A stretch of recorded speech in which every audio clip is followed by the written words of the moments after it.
Resources are the backbone for any kind of development. It is impossible to develop any area without availability of various kinds of resources. In fact, resource and development go hand in hand. Resources carry the burden of development and so prosperity on its shoulders. The development is a process of evolution which is taking its appropriate shape and place since prehistoric times, from hunting and food gathering to modern equipped technological advancement. This development laid the foundation of resource utilization to resource extinction and consequently environmental mismanagement.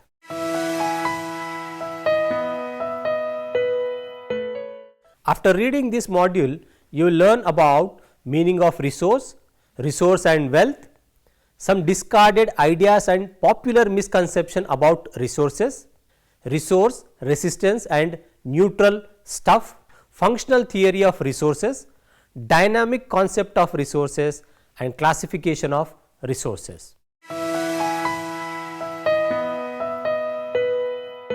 The scope of resource geography encompasses the characteristic of natural resources of the earth, their production and utilization. Thus, the subject matter of resource geography: number 1, study of characteristics of natural resources, their assessment and qualification. Second, study of human resources, resource utilization by man within limits set by environmental conditions. Third, study of resource utilization and development and techniques for their planning. Fourth one, conservation and management of resources.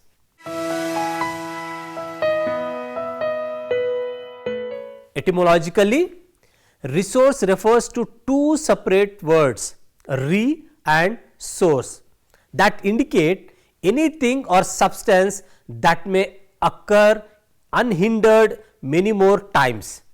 The term resource had no special significance till the early part of 20th century. As a human being, we need a platform to live, to develop. The platform was provided to us by nature in the form of land, water, etc., which could be subdivided into various subgroups, and these all are technically defined as resources. Only in 1933, when the eminent professor of economics Erich W. Zimmermann promulgated this famous concept of resource, the idea became so popular that numerous articles and papers started pouring in contemporary economic geographical literature. Urgent need was felt to identify new concept as a separate and important branch of study. Resource popularly signifies a source or possibility of assistance, an expedient, means of support, means to attain given end, capacity to take advantages of opportunities, that upon which one lies for aid, support or supply. Professor Zimmermann's inimitable definition runs: the word resource does not refer to a thing or a substance, but to a function which a thing or a substance may perform, or to an operation in which it may take part, namely the function or operation of attaining a given end, such as satisfying a want. In other words, the word resource is an abstraction reflecting human appraisal and relating to function or operation.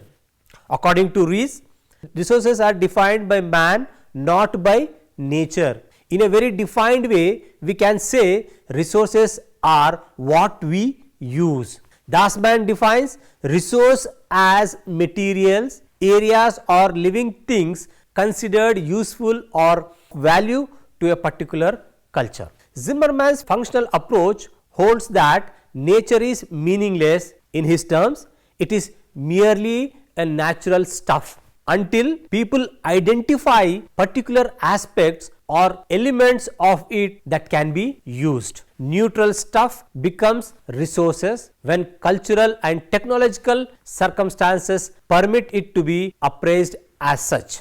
So, resource satisfies individual human wants to attain social objectives. It also refers to the positive interaction between man and nature. Man is of course the most important and integral part of resource creation, as he is situated in the top of the hierarchy of resource consumption.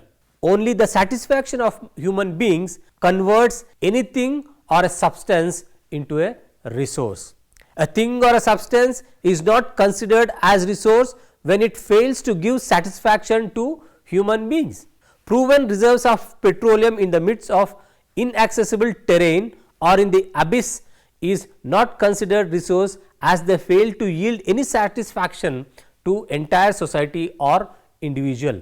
Geothermal energy in this contemporary world is considered to be the most useful resource, but till recently this heat flow was not considered as resource because man was absolutely ignorant about its uses. Natural resources are cultural, technical and economic appraisals of elements in nature that can be applied to fulfill social objectives and goals through specific natural processes, which was said by Harvey in 1996. There are considerable risks in resource led growth depending upon the availability of resources. These risks are amenable to mitigation because they are largely the result of poor management of resource development. Anything present in the nature is only a natural stuff until and unless man finds it useful. Man, according to his want and ability and culture, not only create resource but also destroys it. Here the origin of culture acts both as a stimulus of cultural progress and as a cause of friction in resource utilization, as shown in the figure. So, if we see the figure, we can understand the man, culture and nature relationship. Man, his wants and abilities, they create culture, and this culture leads to again nature, where it is a natural stuff. So, whatever the nature it is giving, it is a kind of thing where it is man is open to culture and nature. The resource must possess two important properties, that is functionability and utility. To define anything or substance as resource, one must critically examine whether it has the property of both utility and functionability. The presence of both utility and functionability is mandatory for the resource creation. For example, a bottle of poison has functionability, but it has got no utility value as food. The functionability is also the function of space and time. The resource of yesteryears may not be considered as resource today. Resource considered by any one country may be considered as waste product by another country. Example, frog is considered as delicious food in Europe, while it is not edible in large section of India. Petroleum was not considered as resource until 1859, since the world's first commercial oil well was dug at 𝗬𝗏𝗏, Pennsylvania in USA.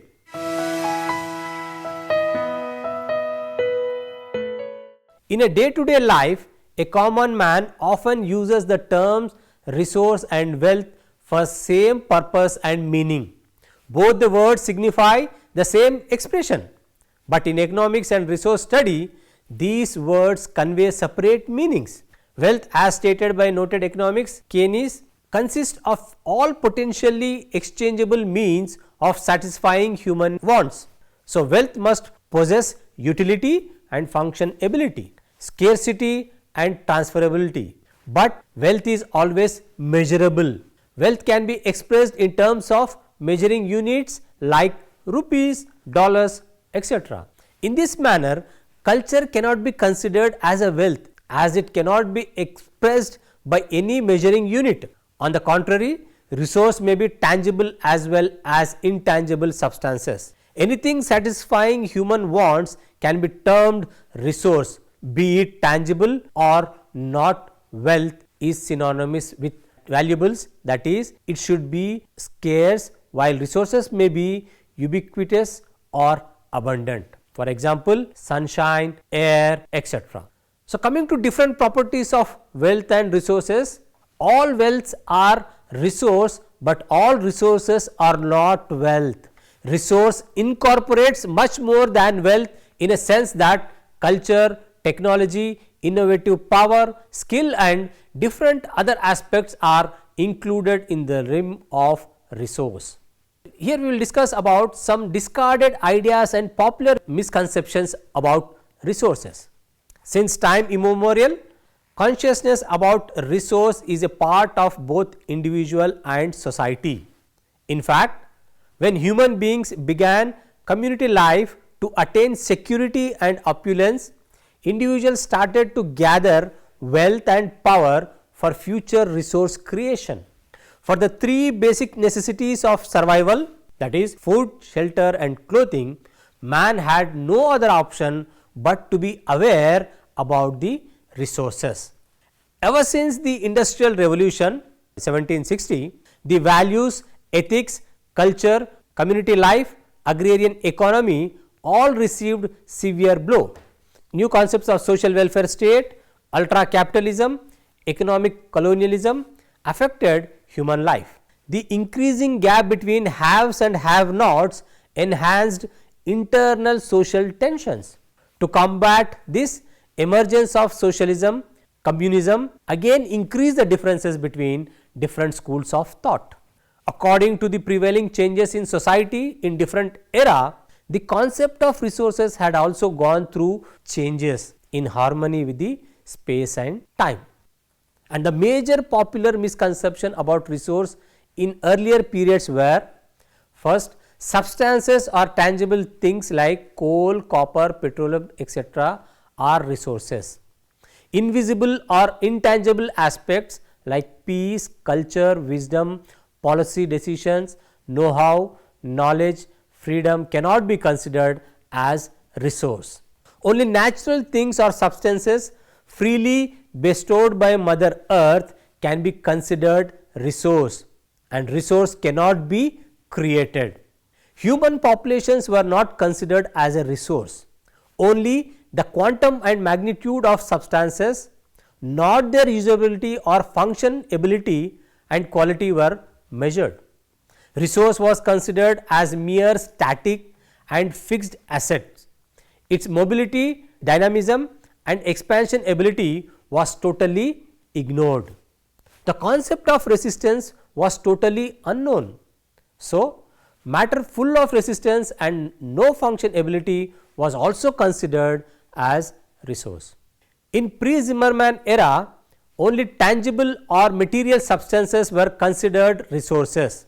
Different minerals like iron ore, copper, bauxite, different fuels like coal, petroleum, etc. were considered resource, while intangible things like peace, culture, wisdom, policy decision, etc. were not considered as resource. So, in the words of Professor Zimmermann, whereas less important visible and intangible aspects such as health, social harmony, wise policies, knowledge, freedom are ignored, even though possibly these latter are more important than all the coal, iron, gold and silver in the world put together. In fact, resources evolve out of the dynamic interaction of all these factors. In those days, widespread belief was resource cannot be created. It is a free gift of nature. Only the natural things or substances can be considered as resource. Creation, modification or extension of resource was practically unknown to the medieval world. The role of man was grossly underestimated in the earlier times. Only after the resource concept was introduced, role of man in the overall resource creation process was clearly understood. In this context, we can recall the legendary remarks of the Zimmermann, that is, man's own wisdom is his premier resource, the key resource that unlocks the universe. Considering resource a static or fixed asset was another misconception in those days. In reality, the potential ability of resource cannot be measured precisely, as always it may increase with improved technological advancement. Zimmermann opined that resource is as dynamic as the civilization itself. Early geographers were totally ignorant about the property of resistance hidden within the things or substances. If resourcefulness is considered as positive aspect of resource, resistance is the opposite to that of resource, like assets and liabilities or profit and loss.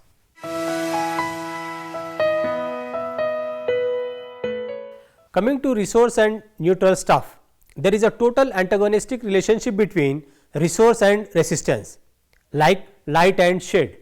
This inverse relationship is the key issue in the overall scheme of resource creation. Anything or any process that restricts substance becoming resource is called neutral stuff. Fertility of soil is resource, but barrenness is resistance. Rain may be considered resource, but flood is resistance. In the same manner, knowledge is a key resource, while ignorance is the worst type of resistance. In this connection, the concept of neutral stuff has been introduced by Professor Zimmermann. Anything or any substance, be it tangible or intangible, should be either resource or neutral stuff. If anything or substance does not contain function, ability or utility value, it is termed as neutral stuff. A neutral stuff should not necessarily remain neutral forever. What is considered neutral stuff today may transform into resource tomorrow. Man's knowledge, wisdom and technological innovation may transform neutral stuff into precious resources. Example, petroleum was not considered resource until 1859, because man was quite ignorant about its uses. While the development of science and technology, it is now considered as a mainstay for harnessing energy. The process of economic development is directly proportional with the rate of conversion of neutral stuff into resource. The advancement of modern civilization is synonymous with the transformation of neutral stuff into resource.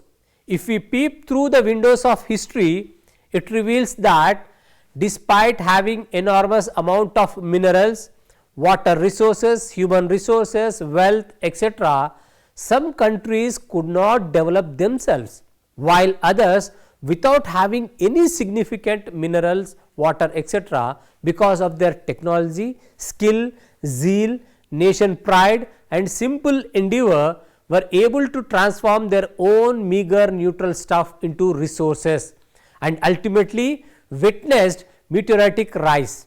Bihar has about double the total resources of Japan, yet Bihar is one of the, if not poorest states in India, while Japan's development is unique.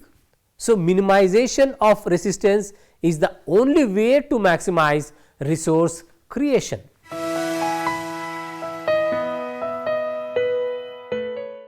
Resources were defined as means of attaining given ends, that is, individual wants and social objectives. Means take their meaning from the ends which they serve. As ends change, means must also change. This statement of Zimmermann clearly states that resource creation is a function of space and time. With increasing knowledge, function of resource may enhance. A primitive man may not be able to harness resource from a substance, but a supra-animal modern man may, by his scientific Midas touch, transform such simple substance into a precious resource.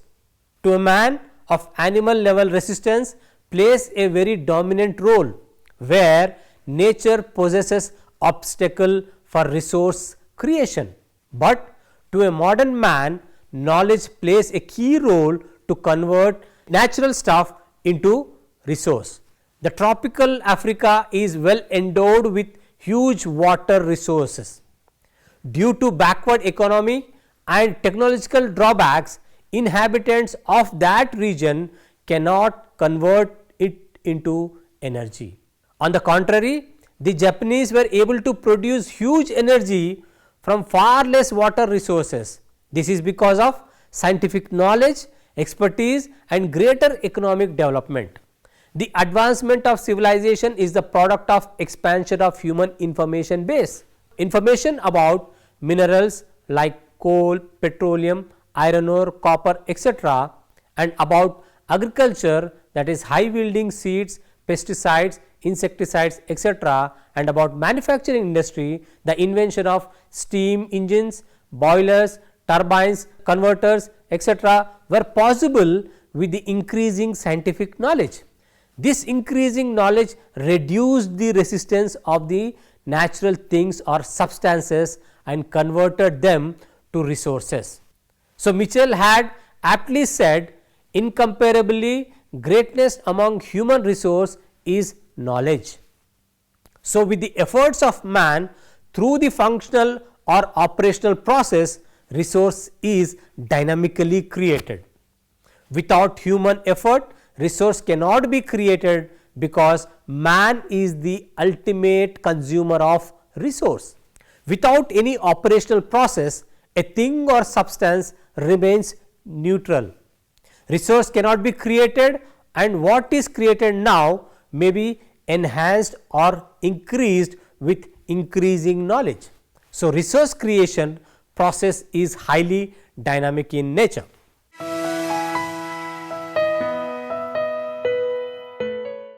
As per Professor Hamilton, he says that it is technology which gives value to the natural stuffs which it processes, and as the useful arts evidence, the gifts of nature are remade. With technology on the march, the emphasis of value shifts from the natural to the processed good. So, resource creation process is not static, it is dynamic in nature.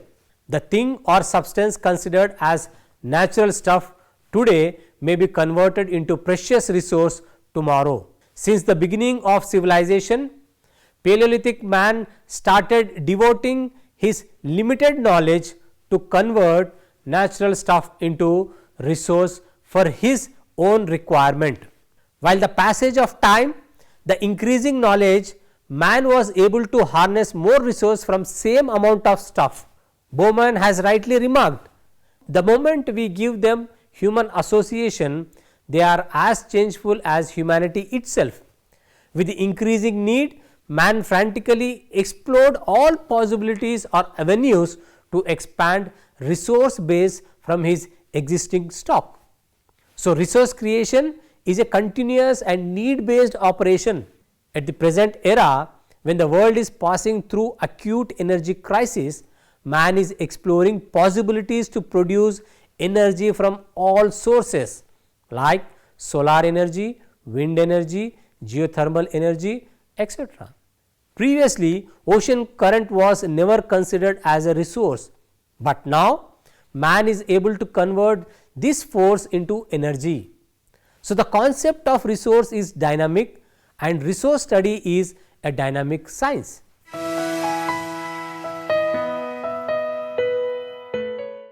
So, classification of resources, we have natural resources, man-made and cultural.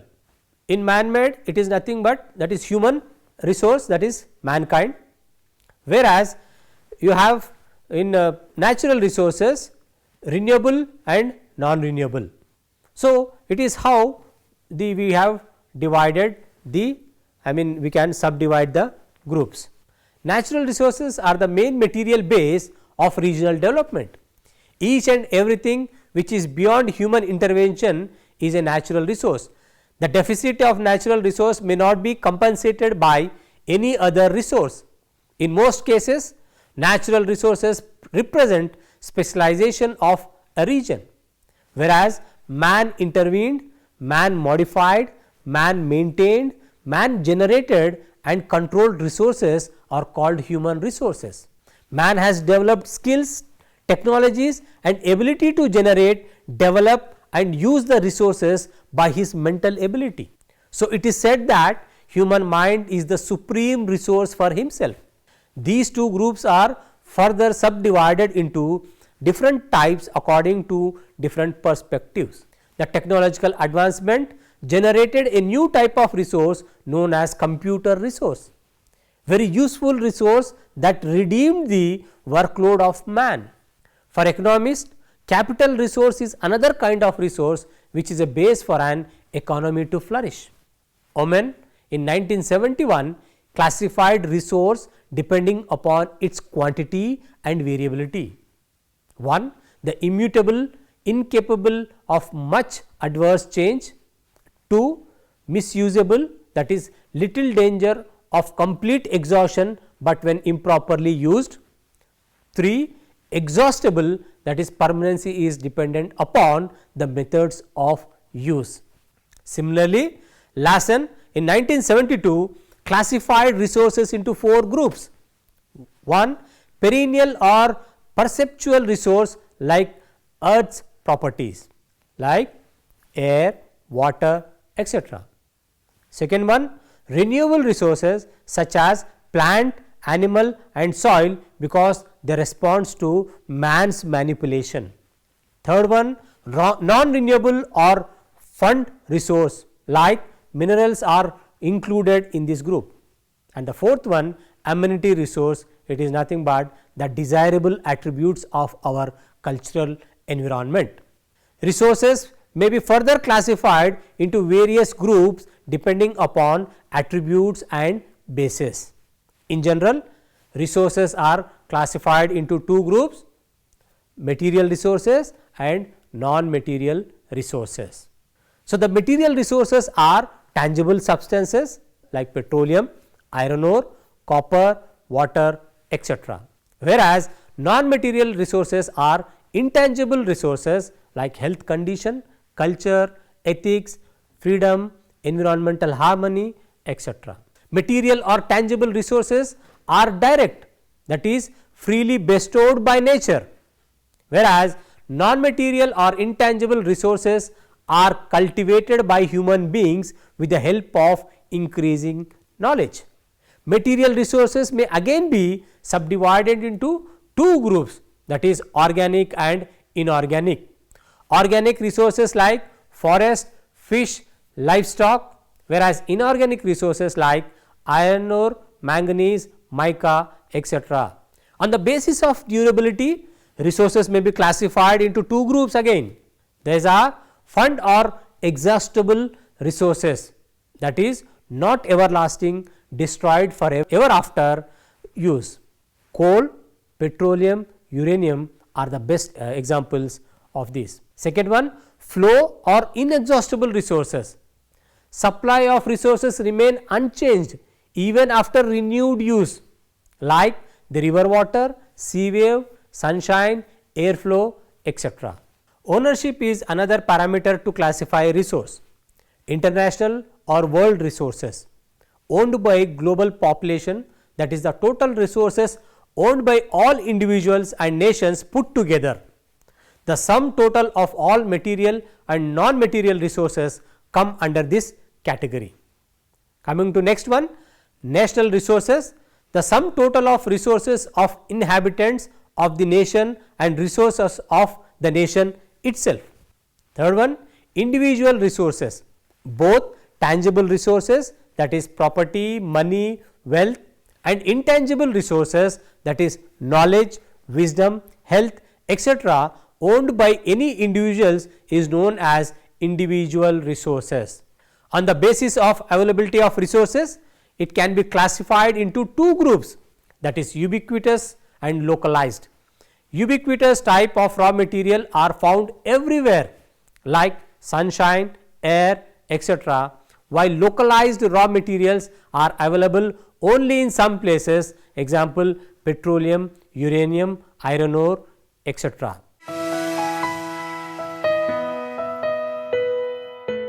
So, future of resource availability, new resource and alternate resource depend upon resource potential development. In the early 20th century, the mileage of motorcycles were hardly 10 to 15 kilometers per liter, whereas today it is 70 to 90 kilometers per liter. It has been possible by potential development. The potential of resource can be increased by using innovative thinking, recent and advanced technology and value strengthening. We know that technology plays very important role in resource potential development because it decreases the rate of resource dwindling and produces more output on one hand and opens the door of identification and use of new resources on the other hand. In other words, the resource potential provides the base for development.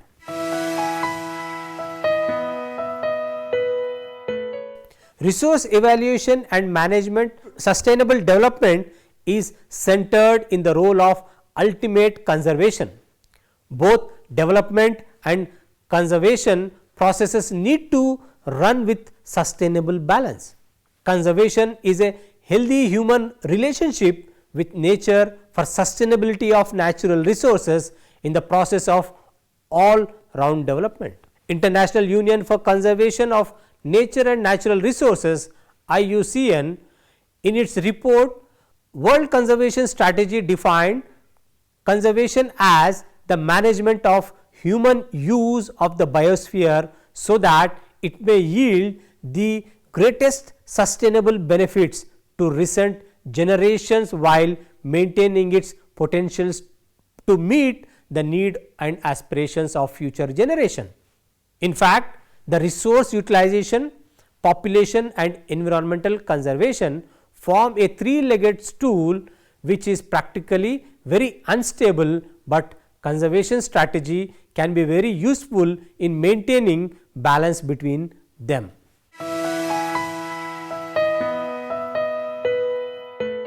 Environmental management is an attempt to control human impact on environment and interaction with the environment in order to preserve natural resources.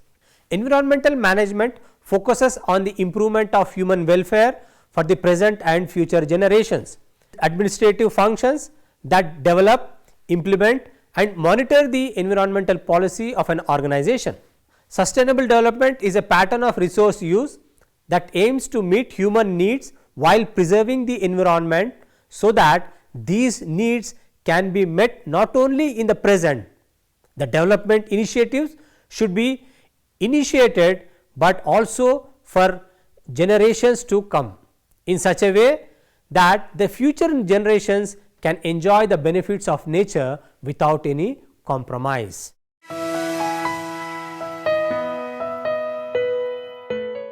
The resources are the fundamental base for the economic growth and development of human society, but their withdrawal from the nature, mode of their use by human being and their disposal for enormous adverse effect on environment.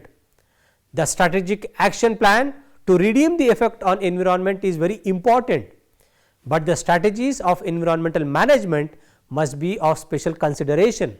Another important aspect of the environmental management is that whatsoever at local, regional or global level must always keep in mind that earthly resources are finite, so the plans must be created keeping whole world in mind.